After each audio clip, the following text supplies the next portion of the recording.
Masyarakat suku Khuza'ah di Jazirah Arab yang tenang berubah menjadi panik saat serombongan orang-orang bersenjata menyerang pemukiman mereka.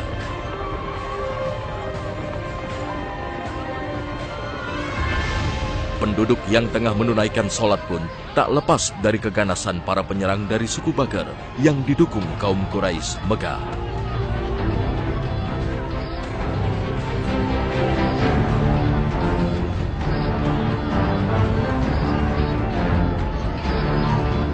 Akibat penyergapan ini, banyak penduduk yang terluka dan sebagian lain meninggal dunia.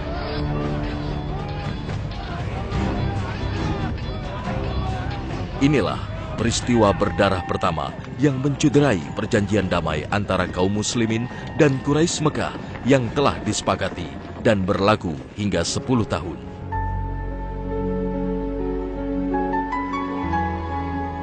Sebuah perjanjian damai yang dicatat dalam sejarah Islam dengan sebutan Perjanjian Hudaibiyah.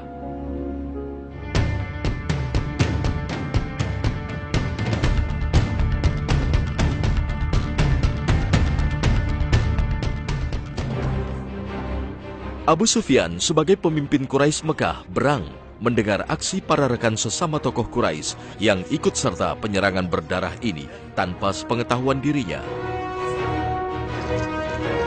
Abu Sufyan pun segera berangkat ke Madinah untuk meminta maaf atas kelalaian rekan-rekannya kepada Rasulullah Sallallahu Alaihi Wasallam. Dia tahu bahwa dia bukan siapa-siapa di Madinah, karena tidak ada penolongnya, tidak ada orang-orang yang tidak ada orang musyrik di sana. Tapi dia punya satu pintu yang dia masuki, yaitu putrinya, Ummu Habibah radhiyallahu anha. Ummu Habibah adalah istri Rasulullah Sallallahu Alaihi Wasallam. Nama aslinya adalah Romlah, panggilannya adalah Ummu Habibah radhiyallahu anha. Dia datang ke Ummu Habibah, masuk ke rumahnya, dan Ummu Habibah itu juga terkejut ketika melihat ayahnya datang. Saat ayahnya datang, masuk ke rumahnya, kemudian dipersilakan masuk karena walaupun dia musyrik dia ayahnya. Kemudian ada hamparan. Dan Abu Sufyan tidak duduk di sana, ditarik hamparan itu oleh Ummu Habibah. Ayahnya kaget. Mengapa kau tarik ini? Apa kamu tidak suka aku duduk di sini?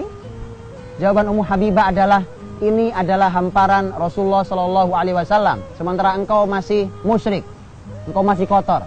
Jangan duduk di hamparan Rasulullah Shallallahu Alaihi Wasallam. Maka inilah yang terjadi, sehingga dia mencoba untuk masuk kepada putrinya, dan putrinya pun menolak. Abu Sufyan menyadari betul akan akibat pengkhianatan yang dilakukan rekan-rekannya. Benar saja, sesampainya di Madinah, Rasulullah Sallallahu Alaihi Wasallam yang tengah berada di Masjid Nabawi tak mau menemuinya, apalagi berbicara dengan tokoh Quraisy yang satu ini. Karena melanggar perjanjian merupakan pengkhianatan besar dalam agama, bahkan dalam tradisi Arab Quraisy sendiri. Ya Muhammad, قومك لم ينقضوا عهدك في الحديبية وها أنا ذا أجيب لأصلح ما أفسد الأعراب. لما تدير وجهك عني يا محمد؟ تمهل يا محمد، لا تذهب. نصوص القوافل من الأعراب هم الذين نقضوا عهد الحديبية. لما تحملوننا أوزارهم؟ كانت الغارة بليل، فكيف يقول من رآنا إنه رآنا؟ يا براء، أنا في مدينتك. يا حذيفة، بحق ما بيننا من قربة يجب أن يسمعني أحد. يا أبا بكر، يا عمر، يا علي، ألا من يجيرني؟ أنا سيد قريش، أنا مكة، أنا أبو سفيان. كيف أوهان؟ لأنك لا تحفظ عهدا ولا أمانة.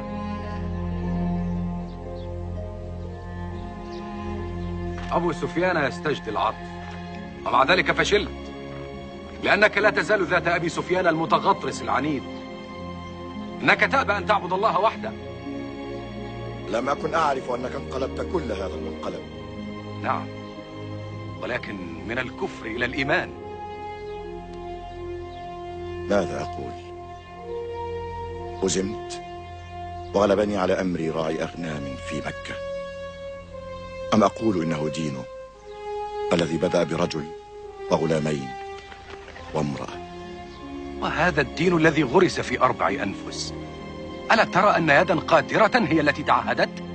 ولماذا لم تختر هذه اليد رجلا عظيما من القريتين؟ أسرع، كل رجل هنا يدينك. عد إلى مكة، قل لهم زهقت آلهتكم، لا جدوى من مناجزة الله. Seperti yang diperkirakan Abu Sufyan, Rasulullah Shallallahu Alaihi Wasallam di Madinah diam-diam memobilisasi muslimin untuk sebuah aksi dan tindakan. Langkah rahasia yang dilakukan secara rahasia tanpa diketahui seorang pun, bahkan kaum muslimin sendiri.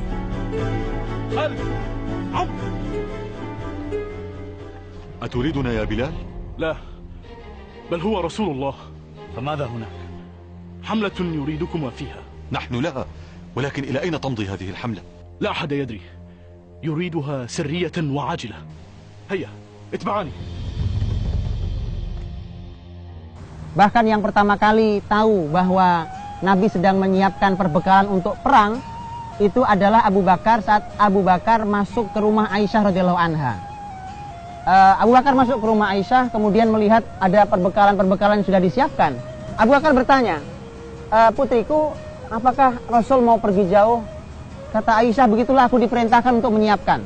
Mau kemana? Kata Aisyah, saya juga tidak tahu. Hingga Aisyah pun tidak tahu Rasul mau kemana. Tapi Aisyah tahu bahwa Rasul akan pergi jauh karena Rasulullah SAW telah menyiapkan perbekalan-perbekalan itu. Dan Nabi tidak langsung mengumumkan pergerakan pasukan.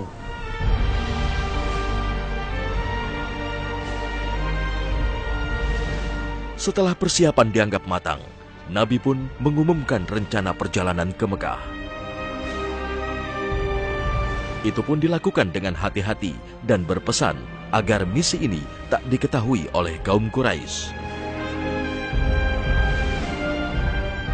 Inilah misi besar Nabi dan kaum muslimin yang kemudian dicatat dalam sejarah Islam dengan sebutan Fathu Mekah atau penaklukan kota Mekah.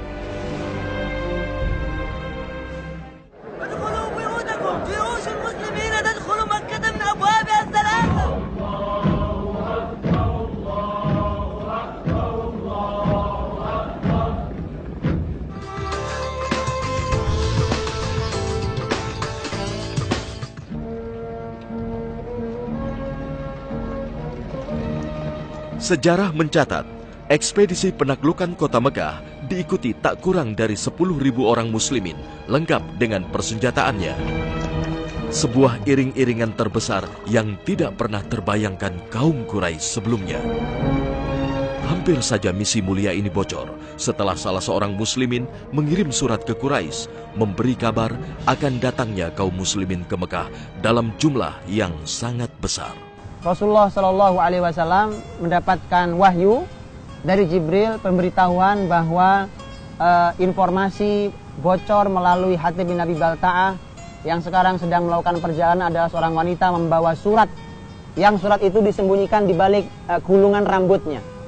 Maka Nabi SAW mengutus dua orang, Ali bin Abi Thalib dan Mikdad.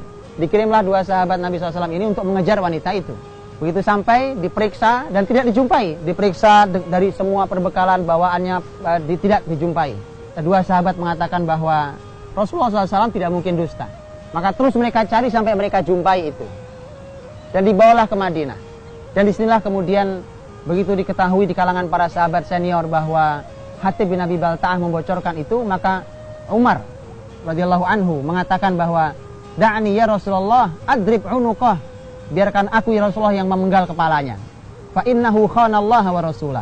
Karena dia telah berkhianat terhadap Allah dan Rasulnya. Rasulullah SAW mengatakan, la ya Umar, tidak wahai Umar. Bagaimana kita tahu bahwa sebenarnya Allah Subhanahu Wa Taala telah memeriksa hati masyarakat yang ikut dalam perang Badar. Kemudian Allah Subhanahu Wa Taala berfirman, i'malu ma syi'tum qad ghafartu lakum. Silahkan berbuat terserah kalian, semau kalian, aku telah mengampuni kalian. Dan Hatib bin Abi Balta'ah adalah salah satu dari sahabat Nabi yang ikut dalam perang Badar. Ayat ini adalah ayat keistimewaan bagi masyarakat yang ikut perang Badar. Para ulama mengatakan Hatib ini hanya ingin memberitahukan pada keluarganya, dia tidak mau kehilangan keluarganya kalau sampai terjadi perang besar. Dia tidak berniat sama sekali untuk membocorkan rahasia Nabi SAW. Yang dia inginkan hanya melindungi keluarga, jangan sampai menjadi korban kalau terjadi peperangan. Maka kemudian Hatib bin Abi Balta'ah dimaafkan oleh Nabi SAW karena jasa besarnya dalam perang Badar.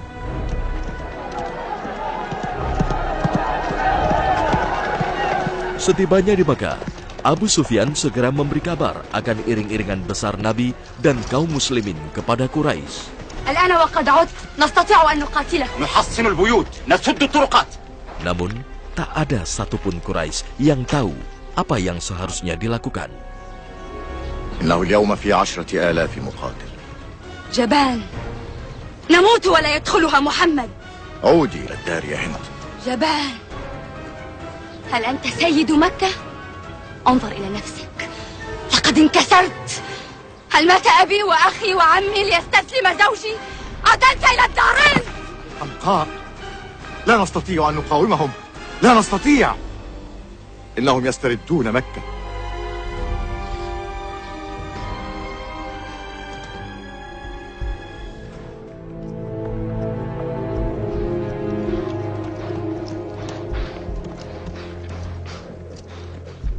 Pada malam hari, Abu Sufyan membayangi perkemahan Nabi dan Muslimin di kawasan Mari Zahran.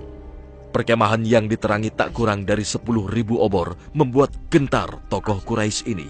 أشم رائحة خبزهم. ربما جاءوا غير مقاتلين. هذا ما أرجو. لا أحسبهم يسفحون دما على أعتاب بيوتهم. طردناهم من مكة. Lagi-lagi terdorong hatinya untuk kembali bernegosiasi dengan muslimin. ما زال بوسعنا المساومة. Namun upaya inilah yang justru mengantarkan Abu Sufyan kepada hidayah Allah.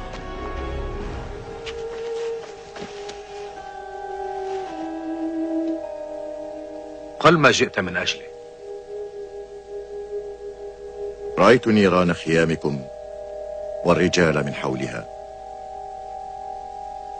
عرفت القوة التي أودعتها فيهم يا محمد.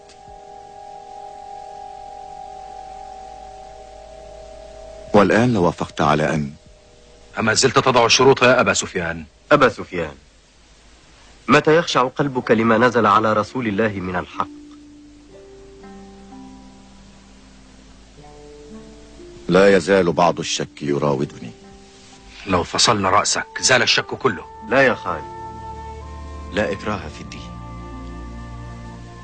قد يحتاج إنسان إلى سنين أو لحظات. إن الله يهدي من يشاء.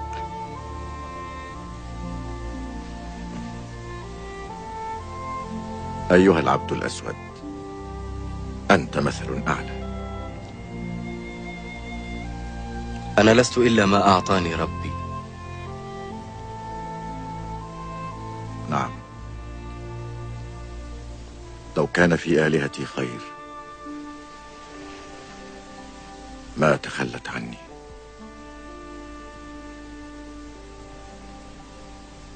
إني لا أعلن صادقا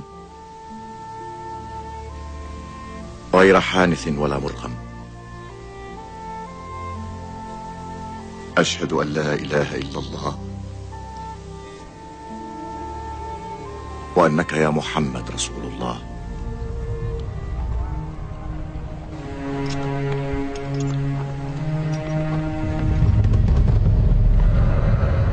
Sementara Rasulullah sendiri mulai memecah kekuatannya menjadi 5 untuk memasuki kota Mekah dari semua arah, sambil berpesan agar tetap memperlakukan kaum Quraisy dengan baik tanpa ada kekerasan.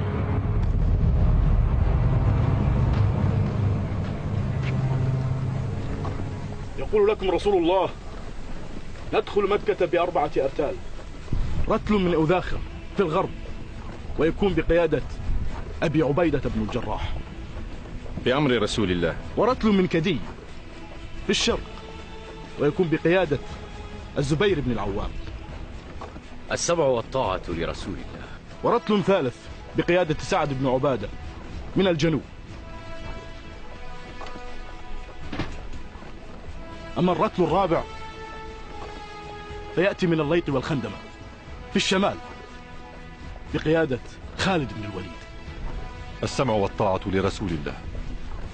لا تقاتلوا إلا من يقاتلكم، ولا تذبحوا جرحى، ولا تقتلوا أسرى، ولا تطاردوا هاربين.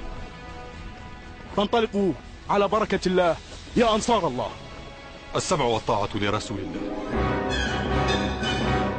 Benar saja, pasukan muslimin dengan tenang tanpa perlawanan memasuki kota Mekah, kecuali pasukan yang dipimpin Khalid bin Walid.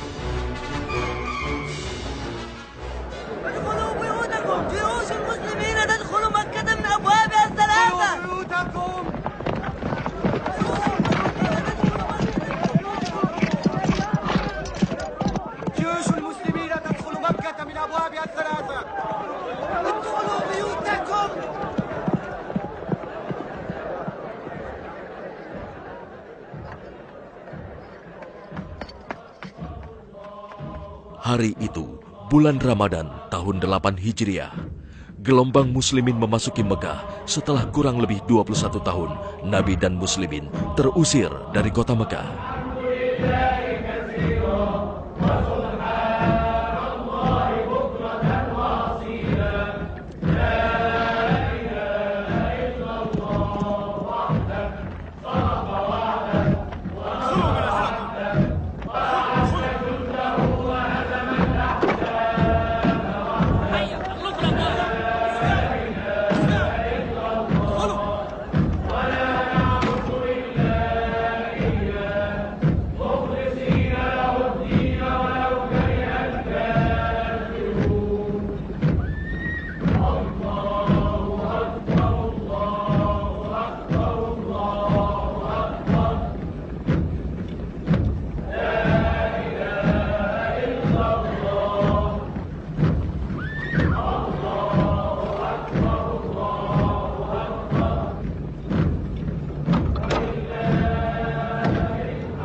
Tanpa ada perlawanan, Nabi melenggang menuju Ka'bah yang kala itu masih dipenuhi berhala-berhala Quraisy.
Bilal diperintahkan untuk mengumandangkan azan di atas Ka'bah.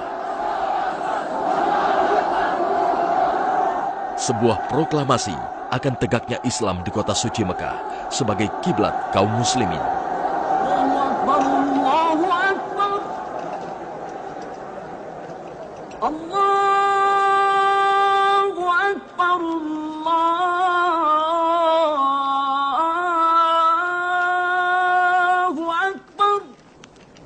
أشهد أن لا إله إلا الله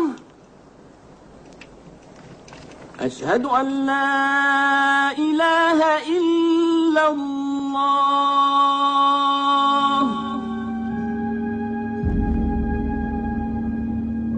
Didampingi Bilal dan Usamah bin Zaid, Rasulullah Shallallahu Alaihi Wasallam memasuki Ka'bah, membersihkannya dari berhala-berhala kemusyrikan.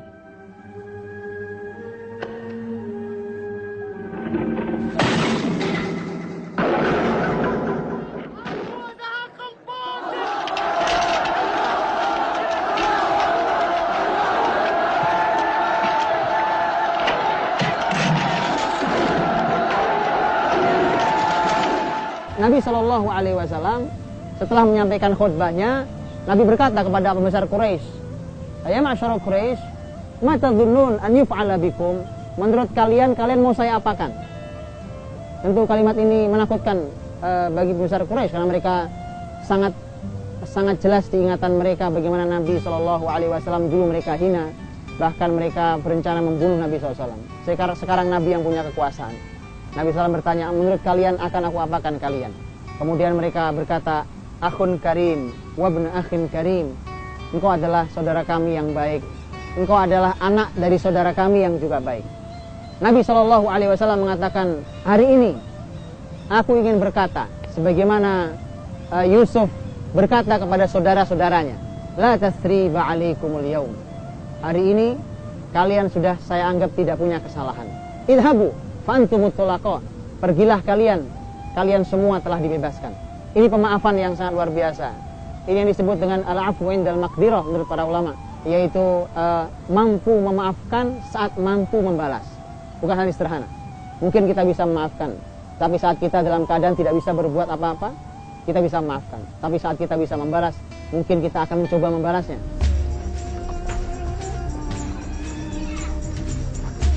Selama 19 hari, Rasulullah Shallallahu Alaihi Wasallam tinggal di Mekah, membersihkan kota suci dari berhala-berhala yang tersebar di kawasan Mekah yang mencapai lebih dari 300 berhala. Ya Ansar Allah, yaqul lakum Rasulullah, yaqulu Rasulullah, hattimul asnam.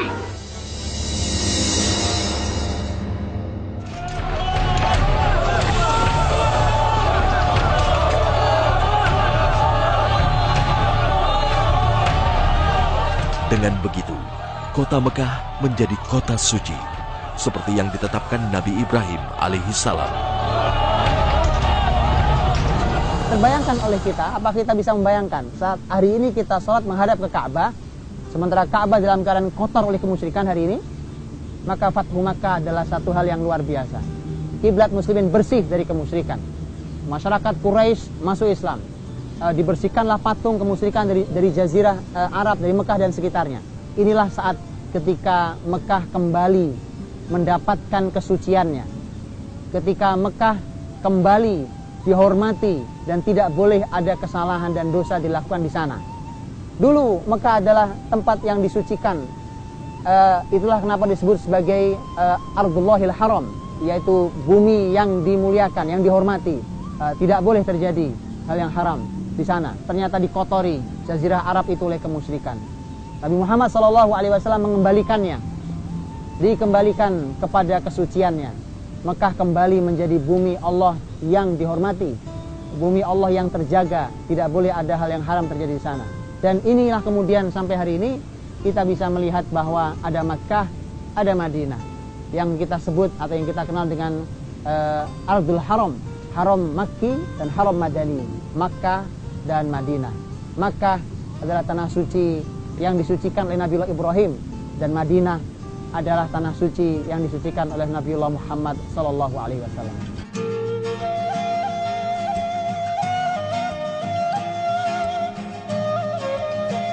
Sejak itu, Mekah menjadi kota suci dan senantiasa disucikan kaum muslimin hingga akhir zaman.